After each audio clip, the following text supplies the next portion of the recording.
Aloha, it's Kiana, and here are today's top Hawaii headlines from the editors at the Honolulu Star-Advertiser. Also, mahalo to Longs Drugs Hawaii for sponsoring the show. Head on over to your neighborhood Longs Drugs for all your shopping needs. 4 military families are suing the federal government over last year's Red Hill fuel spill, and more are expected to join the lawsuit. The families claim they were sickened by the contamination of the Navy's drinking water system around Joint Base Pearl Harbor Hickam. They are seeking compensation for physical and mental suffering, medical expenses, lost income, and other associated costs. The law firm handling the case for the plaintiffs expects about 150 families to join the suit.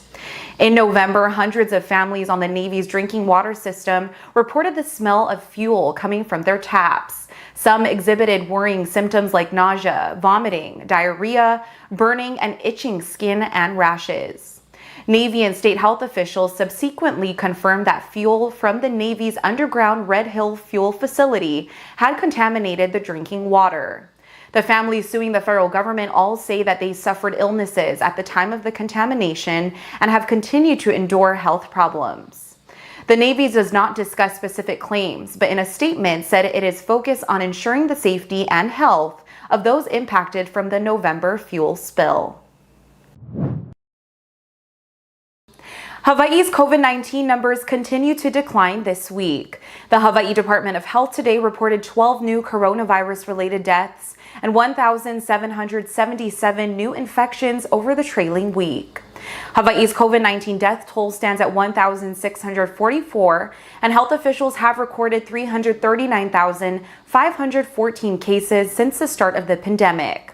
The 7-day average of new cases stood at 245, down from 322, reported on August 24th. The average reflects new cases per day from August 20th to 26th. The actual daily average of new cases is estimated to be 5 to 6 times higher due to unreported home test results. The state's average positivity rate continued its downward trend, falling from 8.6% last week to 7.3% on August 29th. It was the 5th consecutive week of decline since July 27th. By island, there were 1,246 new infections reported on Oahu, 205 on Hawaii Island, 172 on Maui, 114 on Kauai, 5 on Molokai, 2 on Lanai, and another 33 infections were reported outside the state. As Hawaii's COVID-19 situation slowly improves, the U.S. Food and Drug Administration has cleared updated vaccine booster doses that target today's most common Omicron strain. The new doses are combination shots of vaccine recipes made by Pfizer and Moderna. They contain both the original vaccines and added protection against the newest Omicron variants, BA.4 and BA.5. The FDA hopes the updated boosters can ease an expected winter COVID surge. Shots could begin within days, but first the Centers for Disease Control and Prevention needs to decide who should get the additional dose. Both boosters are designed for people who are already vaccinated. Doses made by Pfizer are suitable for anyone 12 and older, while Moderna's updated shots are for adults. Pfizer plans to ask the FDA to okay boosters for 5 to 11-year-olds in early October.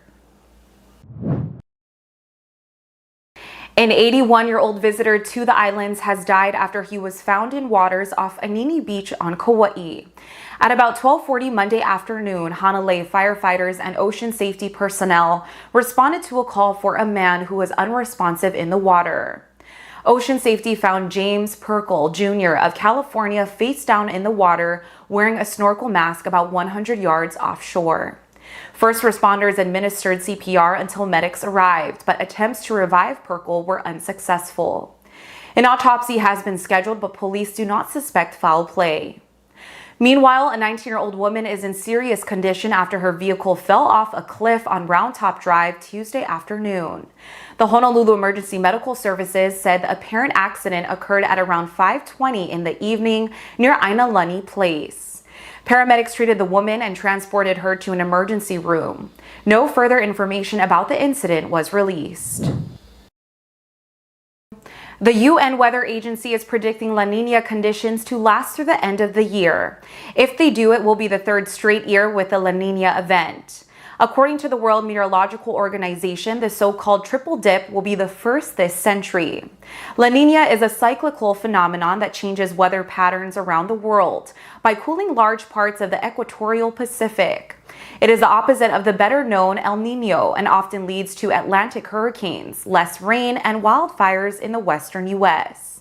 Together, El Niño, La Niña, and neutral condition are known as the El Niño Southern Oscillation, and they have one of the largest natural effects on climate.